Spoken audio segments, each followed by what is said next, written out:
awesome? I love it. Hey everybody, I'm Vera Stewart and welcome to the Very Vera Show. We've got the best show today. I'm so excited about it. We're doing a little something different. I've got a special guest, Peter Frank Edwards, renowned photographer and VeryVera Cookbook photographer, is going to be joining us today. Not only are we going to do recipes, but we're also going to get some great tips about food photography. So let's talk about the recipes we're doing today. 2 from the cookbook. We're doing the baked French toast, a great breakfast dish, can be done ahead and is delicious. And then we're going to follow that with a butternut squash soup, perfect for this time of year, really creamy, really good. Then Peter Frank is going to show us some wonderful tips throughout the show on how to photograph food. And not only that, we have got a huge announcement today. So get ready, I'm excited. So let's go meet our special guest. Okay, everybody, I want to introduce you to Peter Frank Edwards.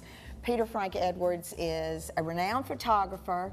He's award-winning. He's been written up in every possible magazine, from the New York Times to Garden & Gun, Savannah Magazine, all kinds of things. He is just amazing. And he's a good friend now, right? Thank you. Yeah. Well, when I started thinking about the cookbook, one of my most important things was to make sure that the photography would be amazing. And I'm just so thrilled that your calendar allowed you to work with us, and it was just fantastic. So, as we talked about the cookbook, it came up that you, at one point in your career, had been a sous chef. I was. Back in college, to scrape together a little money to get through, I cooked a bit and took a few pictures from time to time, too. But well, will you help me cook today? I would love to. Well, I'm going to let you do that, but I'm also going to allow you to kind of coach the audience here as we work through the show on tips for food photography, because, I've been styling food for a long time, but you taught me so much through the experience of photographing the cookbook on how to make the food look even better than it was. So, what are some of the projects that you're working on now that you're loving?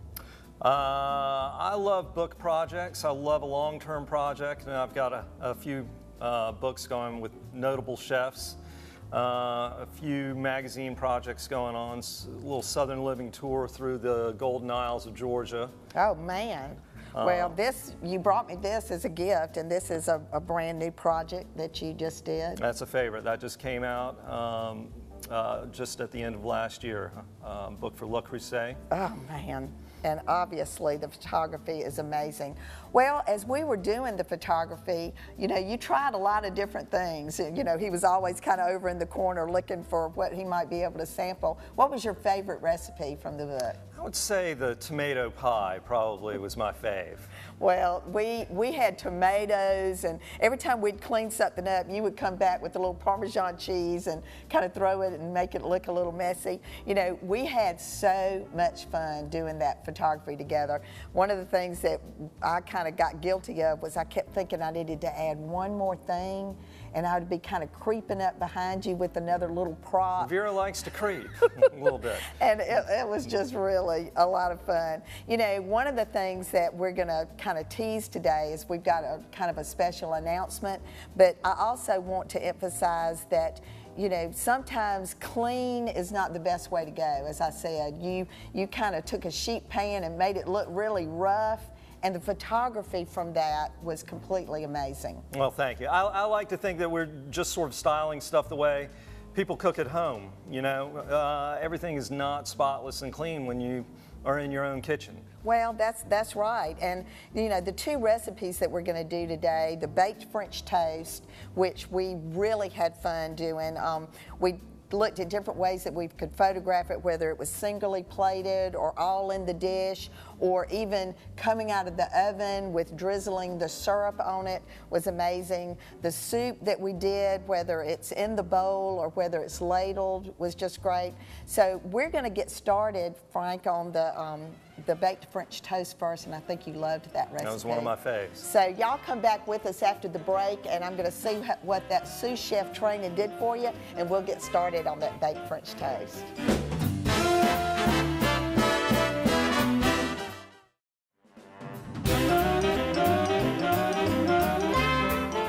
Frank, Frank, are you ready to get started on a little baked French toast? Well, you know, there's something about tall guests on the show. Y'all, they have put me on a box because Frank is so tall. But I feel very, very ready to go with this recipe. Very easy. So we've got some heavy cream in the bowl, and you're going to start adding ingredients. And we're going to mix this together. Right away. Right away. Milk.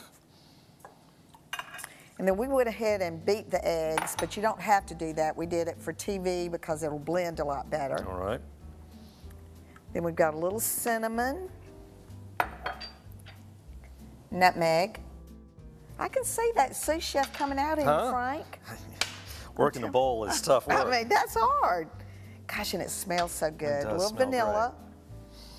Isn't that great? It's one of my faves. And French toast was my son's favorite. And a little salt in the morning. So the reason I love this recipe is because, you know, there's a lot to do with French toast. So if you can do this in advance, let's just blend it up. Then you want to just coat the bottom of that Pyrex with a little bit of that mixture. All right. That looks great. And this was one of the ones when we were testing for the recipe. I think that's good right there. You can just smear that around. Perfect. With your whisk. And then I'm going to start putting the pieces down in this mixture. And this is French bread from the fresh market. And you know, French bread comes in lots of shapes and sizes. So for the photography for the cookbook, we used a thicker piece, you know, wider. And for this, we did, you know, kind of a shorter piece to be able to show both different presentations. All right, so now I'm gonna pull these out and put them over here on the sheet pan. Thank you. You're welcome. Gosh, and you know, the thing about this is if you were doing a brunch or having weekend guests, you could get this done, you know, on Saturday morning and serve it Sunday morning. It would be great. All right, so why don't you go ahead and start mixing up the topping, which is brown sugar, plain sugar, and flour. And that's what we're gonna coat this with. So this is one of those recipes, Frank. I love to always mention that, you know, I do that camp in the summer with children. This is a recipe that the young person in the house could get in there and do, would be great. And it just teaches, you know, using the whisk and chopping, and even a really small child could do what, even a small child even a small child could do it. It's all pretty low impact. Do what you're doing right now. But it's nice to get kids in the kitchen. Well, it is. And then in terms of, you know, one of the things that was really fun about working with this project with Frank is he wanted to see the recipes to come up with ideas for what you could garnish with and, you know, what the photography would look like. It's good to know color-wise what you're dealing with and kind of where things are going to go and props and that sort of thing. Oh, props? Do I like props? You have a thing for props, I'd say. All right, so now you're going to start sprinkling. All right. And this is... Is that enough? A little more? Yeah, you're going to really go after that, and then we're going to flip it and do it again. Okay. All right, so on something like this, when you see the cookbook, everybody, when you see this fantastic cookbook, you'll see some pictures that are pretty perfect with the finished product. Then you'll see some that are action shots of the food being prepared. You'll see things coming out of the oven.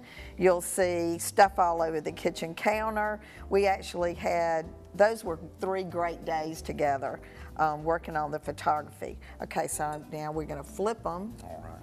And you're going to do the other side. And I'll start some new down here. I like this hands-on. I know, hands-on for sure. And you know, you could actually let this soak a little bit longer than I'm letting it soak now, but just so we can get it in the pan before we go to break, I'm doing it this way. All right, so real quick, I'm going to show you how we're going to stack it in this pan because we're going to be going to a break in just a second. So you're going to start with the finished pieces and you'll put them side by side and kind of let them angle up like that. Then we're going to pour a little bit of syrup and pecans, and you can get creative. You could do chocolate chips, you could do fruit, perfect. So when we come back from the break, we're going to do some tips from Frank and Vera's Corner on food photography, and then we're going to get started on the butternut squash soup. God, Frank, you've done this before. Oh, I'm trying to get it done. Come back with us.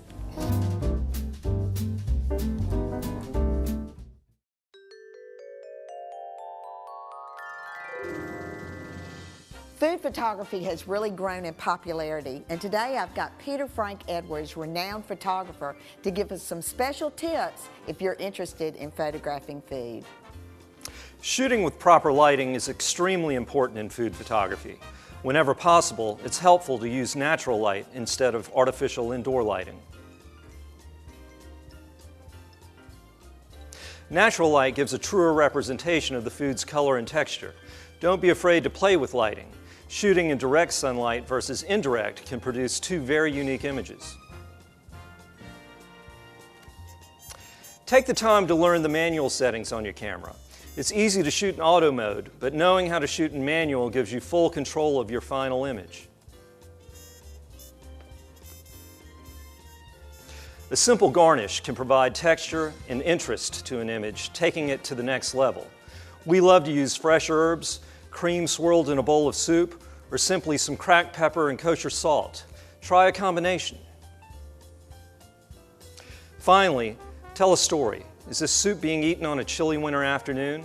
Are you sitting down for lunch with friends? Manipulate your lighting, props, and garnishes to communicate place and feeling. Follow these guidelines and you're on your way to producing gorgeous food photography.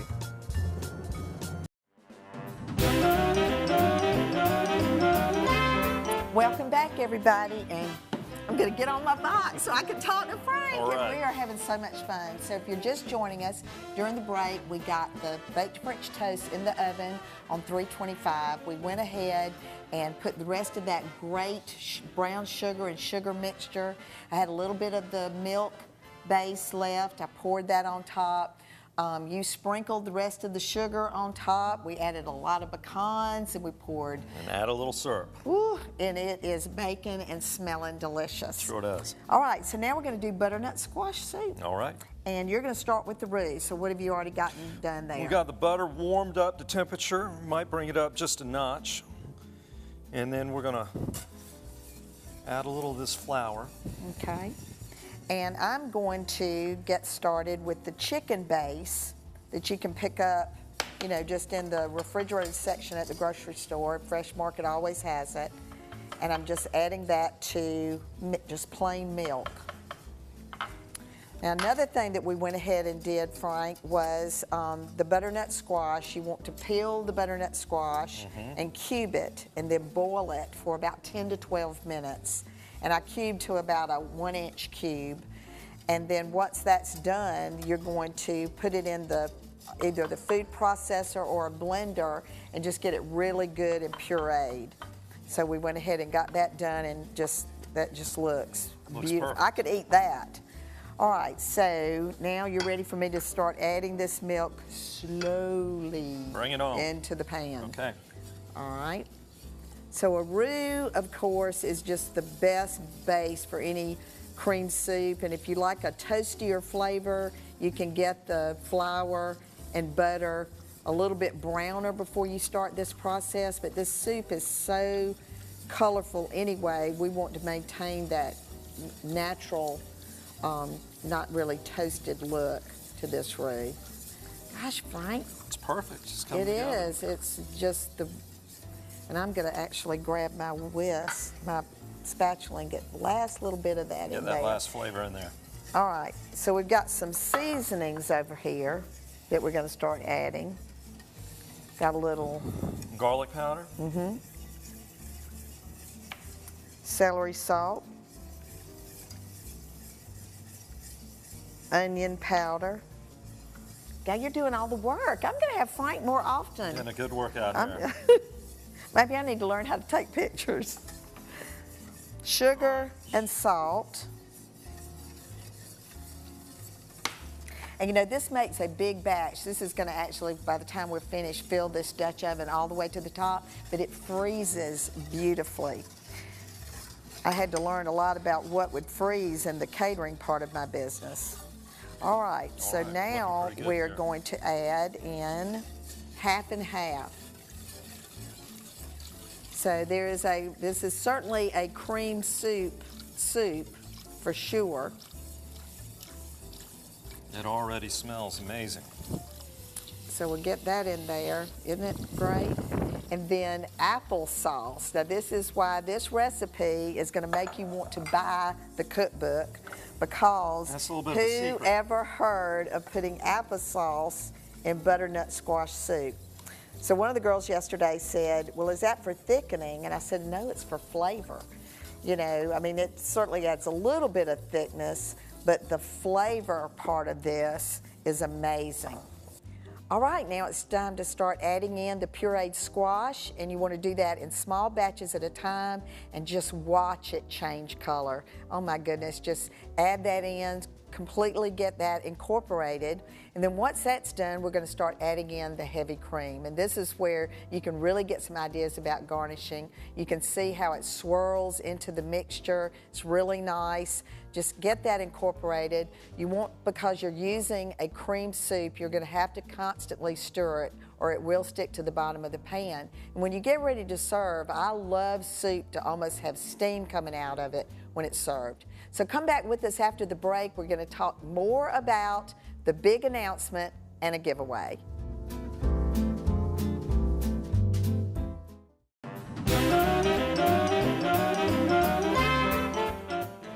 Let me get back on the box to end this amazing episode today. Thank you so much for helping me today. Thank you for having me be here. Oh my gosh. Okay, so we did a lot this time, and we started with the baked French toast.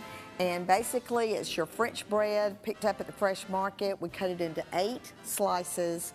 We made a wonderful custard mixture with milk and eggs and all kinds of seasonings.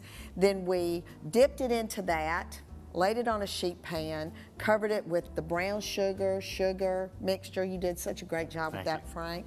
And then we alternated it in the Pyrex dish, covered it with the rest of the custard, the rest of the brown sugar mixture, pecans, syrup, oh my gosh, baked that in the oven for about 35 minutes. It turned out beautifully. So now we've got it in 2 different presentations. We've got the whole presentation, and then we've got a plated presentation. So in terms of garnishing this, how about a little bit of powdered sugar? I think that's a good idea. Maybe some. I might add a little bit of syrup. Absolutely. We've got it on a beautiful wooden board, a little linen napkin, the fork there. I had it nice and clean, and Frank came behind me and kind of messed it up, made it look real. Just brought it back to where it came from. We ready to take a picture of that? I think so. I think so too. All righty. So now we're on to the butternut squash soup, and this was where we got the butternut squash cooked down so we could puree it. We added all kinds of wonderful seasonings to this. She made a fantastic roux. We put in more half and half. The secret ingredient, applesauce. Beautiful. Just beautiful. The color changed as we added in the butternut squash, and we added in more heavy cream. Cooked up beautifully. We've got this in a formal presentation and also in a casual presentation. So on the formal, what about a piece of candied bacon? That's very special. Just standing up in the side. And then for the casual presentation. Ooh, let's take a picture of that while it happens. Ooh, yeah. And a little bit of pottery here. Perfect. Perfect. And then, you know, maybe just a piece of rosemary I think that's a great on the idea. top of that would be awesome. And this is where I bring in all the little props. I've got my little mouse. Frank, wouldn't he love to get some of that soup? He's got a spoon ready, You know? so. And this little needle point, does this kind of go with this? I think it does. I'd put it right over Oh there. yeah, let's put it right over here. We had so much fun picking out all the different things that we would use today for presentation, looking at the different china and the linens and different serving pieces that we could use. All right, so we need to talk about the giveaway. We've got a fabulous announcement. The VeryVera Cookbook goes on sale today. Right. Today is the day. So we need you to like us on Facebook, We need you to like and share the post. We want you to tag a friend for sure. All the friends need to know. We want you to tell us where in the world you're watching the Very Vera show. And for the first 500 people that order this book today on our website at veryvera.com, we've got an autographed copy for you. We've also got a special gift. So you've got to get on this right away. Frank, I want to thank you so much, not only for what you did for the book, but also for being our guest today, giving us some great tips on photography. I hope you'll come back again. Thank you. I had a great time, as always, working with y'all. Well, and we're already talking about the next book. Come back with us, as I always say on the Very Vera Show, no matter what you do, do it in good taste.